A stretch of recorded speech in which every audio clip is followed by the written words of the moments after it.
dipersembahkan oleh Maktur Travel, Umroh dan Haji. Assalamualaikum warahmatullahi wabarakatuh. Alhamdulillahirrahmanirrahim. Puji syukur kita panjatkan kehadirat Allah Subhanahu wa Ta'ala telah memberikan kita nikmat iman dan juga nikmat sehat.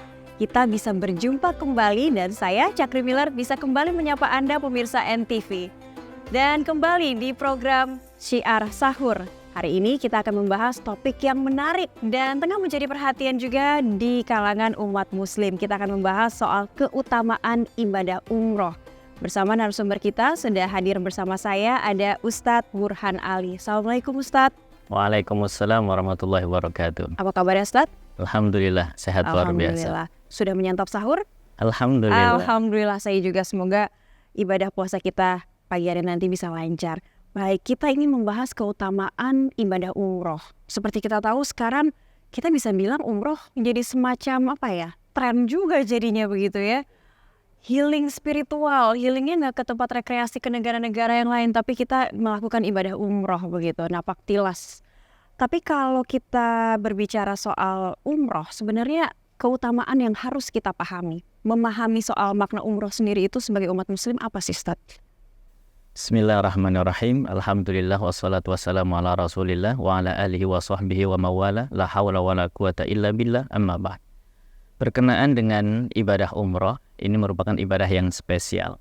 Karena ibadah yang dari sejarah saja ini sudah langsung berbicara tentang Ka'bah al-Musyarrafah. Dari sejak zaman Nabi Ibrahim, Nabi Ismail, dan ditegaskan kembali pada zaman Nabi Muhammad SAW.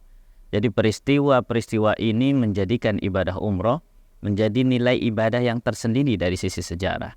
Tetapi tidak hanya itu. Umroh itu sendiri secara bahasa itu diartikan sebagai berkunjung atau mengunjungi suatu tempat. Itu arti dari segi bahasa. Tetapi ibadah umroh secara khusus itu dimaknai oleh para ulama fikih itu adalah melaksanakan ibadah tawaf, melaksanakan sa'i, melaksanakan tahallul di tempat yang sudah ditentukan, yaitu di Masjidil Haram tentunya. Nah, kemudian ibadah umroh ini memiliki keistimewaan yang sangat luar biasa karena ada banyak keutamaan. Ada banyak sekali hikmah yang nanti akan didapatkan bagi orang yang mengerjakan ibadah umroh itu sendiri. Makanya saat ini umat Islam di Indonesia bahkan di dunia semua berbondong-bondong pengen sekali. Bahkan kalaupun ada semacam kegiatan yang ada hadiahnya, pengen hadiahnya adalah maunya umroh. Kalau ada undiannya umroh pasti mau tuh. Dan itu luar biasa aminonya. Jadi ini merupakan ibadah yang dinanti-nantikan oleh seluruh umat Islam di dunia, tidak hanya di Indonesia. Baik, tapi Ustaz, saat ini kan kita tahu perbedaan antara umroh dan haji. Karena haji ini menunggu kuotanya begitu lama, kita juga ingin kan tetap sehat walafiat saat ke Baitullah begitu ya. Jadinya sedikit mengenyampingkan bukan haji tapi lebih memilih umroh. Ada tidak pahala atau mungkin pahala yang berkurang atau malah menimbulkan apa begitu? Sebenarnya pada mulanya ibadah umroh dan haji ini adalah satu kesatuan yang tidak terpisahkan. Karena dalam haji ada umroh wajib, yaitu yang disebut dengan umroh haji, baik itu nanti pelaksanaannya mendahulukan umroh baru haji, atau mendahulukan haji baru umroh, atau bersamaan ihram untuk haji dan juga ihram untuk umroh. Nah, akan tetapi kemudian saat ini umroh itu tidak hanya umroh haji, ada umroh munfaradah, jadi umroh yang terpisah. Dan ini para ulama berbeda pendapat, ada yang menghukumi wajib, ada yang menghukumi sunnah. Seperti Imam Malik dan Imam Abu Hanifah itu menghukumi dengan sunnah. Ya, adapun pendapat yang lain menghukumi wajib karena berdasarkan firman Allah Subhanahu wa taala yang berbunyi wa timmul hajja wal umrata lillah, dan sempurnakanlah ibadah haji dan umroh karena Allah Subhanahu wa taala. Jadi kalau dia melaksanakan ibadah haji tidak akan sah kalau tidak ada umrohnya. Tapi sekarang berbicara lain. Berkenaan dengan waktu haji, ada masa tunggu, ada pendaftaran, belum lagi nanti berbicara kemampuan, kesehatan kita, ya. Sedangkan haji dan umroh itu adalah bukan ibadah yang hanya kita lakukan sebentar, tapi memerlukan fisik yang kuat. Hampir semua ibadah yang dilakukan dalam prosesi haji dan umroh itu adalah ibadah badaniyah atau fisik. Ya, oleh karena itu akan menjadi pengaruh. Lalu kemudian banyak yang memilih mendahulukan umroh daripada haji. Ya, kecuali kalau dia punya kemampuan langsung mendaftar haji tanpa tunggu, yang disebut dengan khusus ataupun furoda. Oke, baik.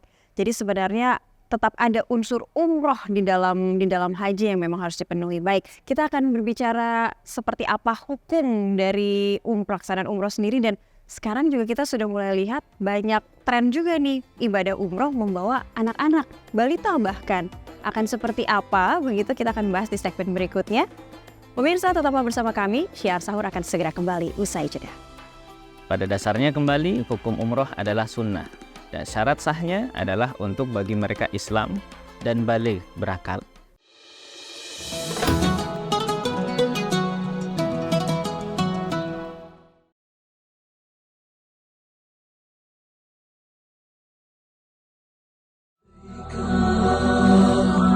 Maktur Travel Umrah dan Haji dengan pengalaman puluhan tahun siap memberi pelayanan dan fasilitas terbaik di Indonesia. Maktur Travel Umrah dan Haji menawarkan paket spesial bagi setiap jamaah yang ingin melaksanakan ibadah umroh dan haji khusus. Maktur Travel Umrah dan Haji, jembatan Anda menuju Baitullah.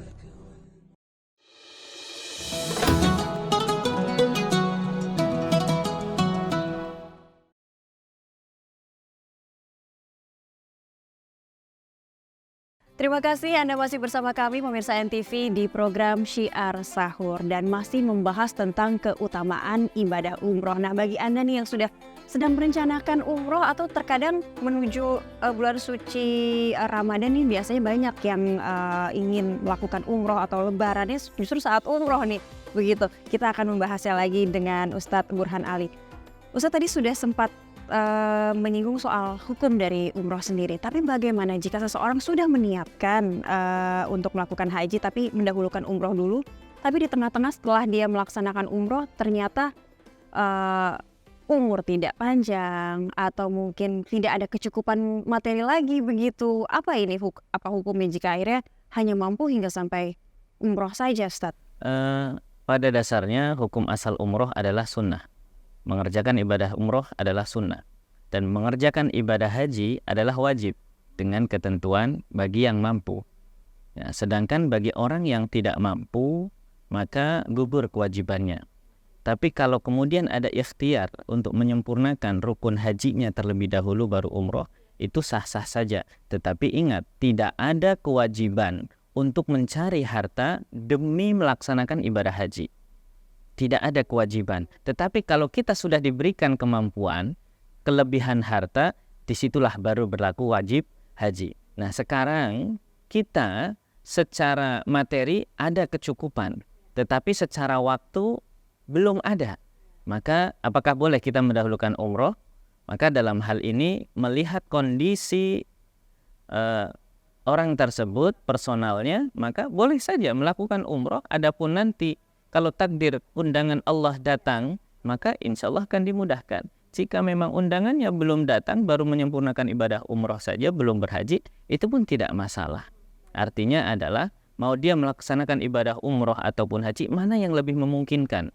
Selama memang kemampuannya Allah berikan dalam waktu itu dan juga dari segi kelebihan materinya. Baik, tapi jika seseorang muslim ingin sekali pergi ke Baitullah, tapi ya itu tadi materinya baru sampai, kemampuannya baru sampai saya umroh saja dulu begitu. Sudah diniatkan nanti, tapi itu tadi tidak kesampaian. Apa istilahnya dalam agama, hukumnya sudah seperti apa? Amalannya seperti apa yang sudah mungkin tercatat begitu, Ustaz? Innamal a'malu binniyat. Segala amal itu nanti tergantung dari niatnya. Dan Allah sudah membalas. Allah sudah memberikan persiapan untuk balasan amal tersebut. Walaupun baru diniatkan, belum dilaksanakan, Allah akan berikan balasannya. Apalagi sudah mengerjakan, walaupun baru sebatas ibadah umroh. Orang yang namanya rindu ingin berkunjung ke Baitullah, orang yang namanya rindu ingin berziarah kepada Rasulullah SAW, maka itu tidak bisa ditunda. walaupun hanya dengan melaksanakan ibadah umroh. Maka hal ini merupakan sebuah keutamaan juga, bisa datang ke sana. Karena keistimewaan tidak hanya dari tempatnya, tapi juga fadilah, mustajabah, dan kelebihan-kelebihan yang akan diberikan pada orang yang datang ke Baitullah dan juga orang yang datang berziarah kepada Rasulullah SAW. Jadi diniatkan saja dulu nawaitunya saya niatnya untuk melakukan ibadah haji, tapi kita lihat rizkinya seperti apa begitu ya Ustadz ya. Betul. Baik. Nah, kita beralih ke sekarang banyak juga umat muslim yang melakukan ibadah umroh membawa sanak keluarga, tapi sanak keluarganya yang paling kecil nih, balita terkadang. Ini hukumnya apa Ustadz? Memang terkadang Takutnya secara personal, merepotkan, jadi tidak husuk gitu kan. ada yang memang dia khawatir kalau meninggalkan nanti dengan siapa. Atau ada juga yang memang untuk sambil yang memberikan pelajaran, pendidikan lah, tarbiyah seperti itu. Pada dasarnya kembali hukum umroh adalah sunnah. Dan syarat sahnya adalah untuk bagi mereka Islam dan baligh, berakal. Sedangkan anak-anak ini masih belum mumayyiz, belum baligh. Maka mereka belum berkewajiban untuk menunaikan ibadah umroh. Tetapi bagaimana hukum mereka mengerjakannya tetap sah. Walaupun mereka belum baligh, tetapi hukum mereka mengerjakan ibadah umrohnya itu tetap sah. Siapa yang mendapatkan pahala? Orang tuanya. Karena sekaligus untuk mendidik dan memberikan pengalaman terbaik sebagai seorang muslim. Oh, baik. Nah, sebaliknya, kalau ternyata kenyataannya kita tidak tahu ya, ada sedikit merepotkan di sana, sedikit mengganggu ibadah. Nah, jadinya seperti apa hukum yang diterima? Padahal sebenarnya nawaitunya ya itu tadi pendidikan dan memang mungkin lebih safety lah untuk mengajak anak. Ketika apakah itu akan mengurangi kekhusyuan atau tidak? Karena kita berbicara ibadah itu bukan hanya ibadah mahdhah saja. Hanya terfokus pada rukun-rukunnya, pada sesuatu yang sudah ditetapkan. Misalnya kita sholat 5 waktu di masjid, atau kita mengerjakan saat berihram, saat tawaf, saat sa'i. Tidak hanya berlaku itu saja. Karena ibadah mengajak anak, menyenangkan anak, mendidik anak itu juga ibadah. Dan itu nilainya pun tersendiri. Ada lagi tambahan-tambahan. Jadi jangan pernah kita terfikir membawa anak itu nanti merepotkan. Mungkin dari sisi pandangan kita sebagai manusia, sebagai seorang ibu, atau sebagai orang yang mungkin kita melihat kok dia bawa anak repot amat, anak nangis, menyiapkan susu dan lain sebagainya. Padahal menyiapkan susu itu ibadah. Menggendong anak itu ibadah. Mengajari anak untuk bergaul dengan lingkungan yang Islami apalagi itu mengajarkan ibadah. agama begitu ya sejak dini. Berdoa, ya sholat, baca Quran itu juga ibadah. Jadi supaya kita lebih menyenangkan dalam ibadah umroh itu ibadah yang sangat indah gitu. Jadi jangan terbebani karena kita bawa anak ataupun tidak. Kalau memang ada kemampuan sanggup membawa anak, enggak apa-apa silahkan. Tapi kalau memang mau memilih untuk diri sendiri dulu dengan orang yang sudah dewasa dulu, biar ada pengalaman ya itu adalah dulu, kesiapan begitu ya. Betul. Jadi Baik. semua itu ada kelebihannya dan walaupun ada kekurangannya, tetapi tidak menutup kelebihan-kelebihan yang lain yang Allah sudah akan memberikan jaminan balasan bagi orang-orang yang mengerjakan itu. Baik. Tapi salah tidak kalau akhirnya berpikir sebagai seorang ibu mungkin. Seorang ibu mungkin tidak akan mungkin merasa direpotkan oleh balitanya atau anaknya ya. Tapi justru niatannya karena sudah tahu gitu mungkin menonton syiar sahur hari ini jadi berpikir, oh berarti saya bisa dapat double pahala nih insya Allah. Kalau berpikir kayak begitu gimana Sah-sah Ustaz? Dengan saja. membawa balita saat umroh misalnya. Sah-sah saja dan itu betul. Ya akan mendapatkan double pahala. Pertama itu akan menjadi momentum bagi anak saat dewasa nanti. Saya dulu pernah ke Tanah Suci. Dan itu akan menjadi dorongan ketika dewasa, orang tua berkat orang tua saya pun ingin datang ke sana lagi saat saya sudah mampu, sudah balik. Kembali membawa balita saya begitu betul, ya. dan itu pun nanti akan mendapatkan pahala yang tersendiri. Dan sekali lagi tadi umroh adalah ziarah, berkunjung. Sama seperti kita berkunjung ke tempat-tempat yang lain. Saat kita mampu membawa anak-anak kita ke tempat lain, ke tempat wisata yang memang menjadi tujuan para wisatawan, lalu kenapa kita tidak mampu untuk membawa anak kita dan itu pun bernilai ibadah. Baik, bernilai ibadah dan ternyata membahagiakan anak itu juga jadi salah satu poin ibadah dan kita menunaikan juga rukun Islam juga begitu salah satunya ya. Baik, kita akan membahas di segmen berikutnya umroh ini semakin kekinian pemirsa. Kekiniannya seperti apa dan sesuai tidak dengan kaidah-kaidah Islam, kita akan membahasnya di segmen berikutnya tetap di Syiar Sahur. Ibadah umroh adalah ibadah yang sangat istimewa, ibadah yang spesial. Dari pelaksanaan saja harus kita tunaikan di tempat yang sangat mulia.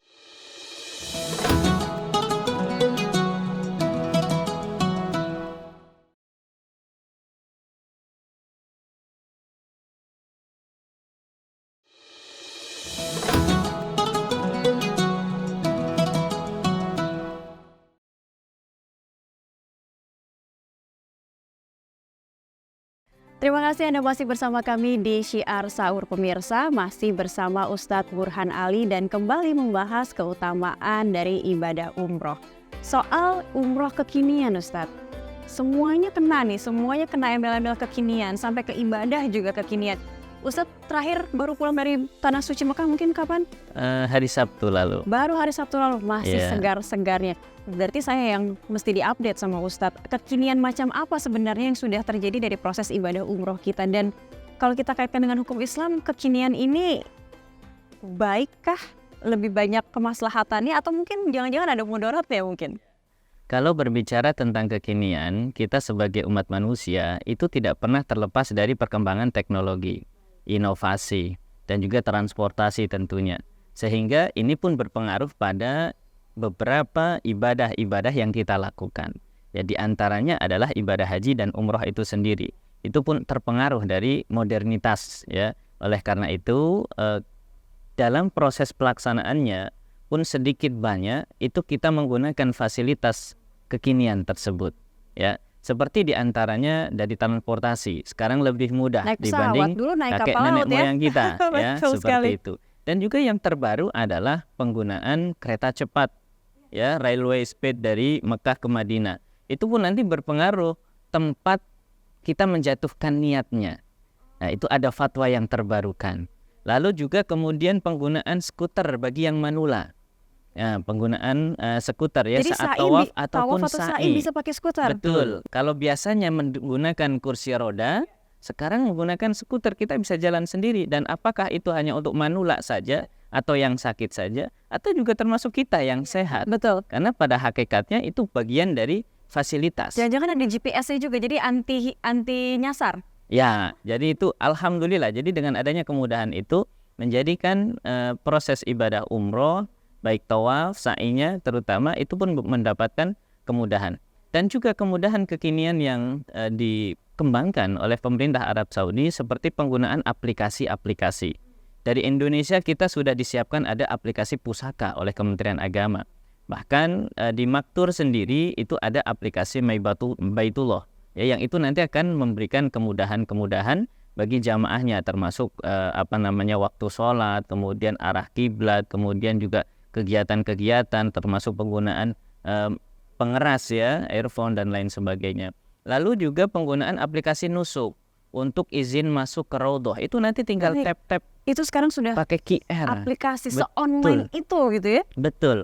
Untuk kita masuk ke Raudhah, kemudian juga izin ke pelaksanaan tawaf, itu pun harus menggunakan izin. Jadi kemajuan-kemajuan itu diantaranya untuk memudahkan para jamaah haji. Dan kita pun harus bisa mengikuti perkembangan. Betul. Hakikatnya memang memudahkan. Tapi ini saya juga dapat curhatan juga dari keluarga yang mungkin sudah manula, yang tidak akrab dengan digitalisasi, tidak akrab dengan teknologi.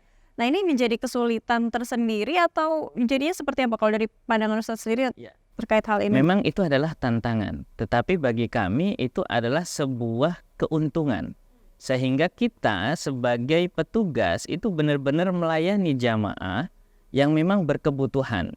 Dan di Arab Saudi sendiri pun mereka memberikan bantuan, kemudahan sesuai dengan kebutuhannya.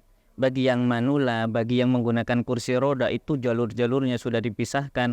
Dan kemudian bagi yang tunarungu sekalipun, saat ada ceramah, ada khutbah di Arab Saudi, itu sudah ada, ya, ada untuk membantu para tunarungu. Dan juga bagi orang yang mohon maaf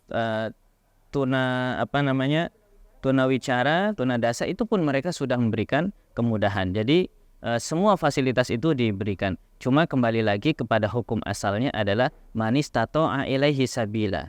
Bagi mereka yang mampu secara fisik, secara kesehatan itu lebih wajib. Tetapi bagi mereka yang memang mungkin ada kekurangan tapi ada keinginan ghirah, namanya pengen beribadah dekat dengan Allah, maka itu pun sah-sah saja dan insya Allah Allah berikan kemudahan bagi mereka semua. Baik, nah pertanyaannya, jika kita masih mempunyai kemampuan secara fisik, sehat, kita masih bisa sa'i dengan tanpa menggunakan bantuan apapun, tawaf masih segar bugar, tapi kok kayaknya ingin mencoba, atau kalau memang serba praktis, kenapa harus menyusahkan? Itu akan mengurangi pahala kita beribadah umroh atau haji tidak, Ustaz? Sebenarnya fasilitas itu adalah bagian dari memudahkan. Apakah dengan dimudahkannya itu akan mengurangi pahala kita? Karena ternyata walaupun kita ada skuter, ada ini, itu semuanya tidak gratis. Untuk skuter kita harus membayar otomatis. Orang yang jalan tidak mengeluarkan biaya. Tetapi orang yang menggunakan skuter ada biayanya. Itu kan bagian dari sedekah. Ada nilai tambahan sendiri. Walaupun fisik tidak capek, tetapi ada sedekah harga yang diartikan sebagai sedekah. Artinya masing-masing ada harga yang diberikan dan juga otomatis itu bagian dari pengorbanan. Adapun yang mungkin tidak mengeluarkan harga, tetapi mereka mengeluarkan tenaga, itu pun ada bagian yang akan diberikan. Jadi masing-masing ada pahalanya dan insya Allah Allah tidak akan pernah menzalimi hambanya. Setiap hambanya yang beribadah akan diberikan pahala sesuai dengan kodratnya. Baik. Jadi intinya sebenarnya agama dengan kaidah-kaidah yang sudah ada untuk melakukan ibadah umrah ataupun haji dengan adanya kemajuan teknologi ini saling mendukung, tidak bertentangan begitu ya secara Islam. Baik, mungkin kita sampai di kesimpulan dari keutamaan pelaksanaan ibadah umroh begitu. Apa yang ingin Ustadz Burhan Ali sampaikan? Kita hanya ingin memotivasi kepada kaum muslimin dimanapun berada. Ibadah umroh adalah ibadah yang sangat istimewa, ibadah yang spesial. Dari pelaksanaan saja harus kita tunaikan di tempat yang sangat mulia, yaitu di Makkah Al-Mukarramah, di Masjidil Haram. Dan juga bagi orang-orang yang datang ke Masjidil Haram akan diberikan pahala yang sangat luar biasa. Setiap ibadah yang dilakukan di Masjidil Haram akan dikali lipatkan 100.000 kali lipat. Dan juga orang-orang yang mengerjakan ibadah umroh dari satu umroh ke umroh berikutnya akan dihapuskan dosa-dosanya. Ya, sebagaimana hadis Rasulullah SAW, al-umratu ilal umrati kafaratun lima bainahuma. Umroh pertama hingga umroh yang terakhir itu akan dijadikan sebagai pelebur dosa, penghapus dosa di antara keduanya. Dan juga tidak hanya itu, umroh memberikan keistimewaan bagi orang yang melakukannya, umroh dan haji tentunya, akan membebaskan si pelaku dari kefakiran, dari kemiskinan. Dan Allah sudah menjamin seluruh biaya yang dikeluarkan untuk umroh dan haji akan diganti oleh Allah. Makanya tidak ada pernah cerita orang pulang dari umroh, orang pulang dari haji, mereka miskin. Enggak ada. Jadi ini sebuah karunia yang Allah berikan. Kemudian juga keutamaan dari ibadah umroh adalah seluruh dosa-dosa kita diampuni. Seluruh doa-doa kita akan dimustajab, akan dikabulkan oleh Allah Subhanahu wa taala. Dan kita mendapatkan pahala yang tinggi, kedudukan yang tinggi di sisi Allah Subhanahu wa ta'ala. Jadi selagi ada kemampuan, kalau kita mampu mengelilingi dunia, ke Eropa, ke Amerika, ke seluruh penghujung dunia kita mampu, kenapa kita tidak mampu untuk datang ke Baitullah? Karena itu adalah tempat sebaik-baik tempat yang harus kita kunjungi. Dan tentunya selagi kita berada di Baitullah, jangan lupa kita berziarah kepada Rasulullah, karena di situ tempat yang sangat indah. Dan orang yang sudah pernah haji dan umroh, satu yang mereka katakan, kami rindu untuk kembali ke Baitullah, kami rindu untuk berkunjung kepada Rasulullah SAW. Maka selagi umur kita masih ada, kekuatan fisik kita masih sehat, dan Allah berikan kelebihan harta, jadikan berkunjung ke Baitullah dan juga berziarah kepada Rasulullah cita-cita yang harus diwujudkan sebelum kita meninggalkan dunia. Baik, Masya Allah, saya jadi terharu dan jadi rindu juga kepada Baitullah begitu. Terima kasih Ustadz Burhan Ali telah berbagi kepada kami di Syiar Sahur hari ini terkait keutamaan ibadah umroh. Baik pemirsa NTV, umroh pertama, kedua, ketiga, dan seterusnya sampai akhir sudah insya Allah semoga bisa disiapkan, semoga bisa melaksanakannya juga karena pahalanya tidak akan pernah putus dan ibadah umroh atau haji tidak akan memiskinkan umat muslim begitu. Baik, terima kasih atas kebersamaan Anda di Syiar Sahur hari ini. Tetap nantikan Syiar Sahur di episode berikutnya. Saya Cakri Miller, pamit undur diri. Assalamualaikum warahmatullahi wabarakatuh.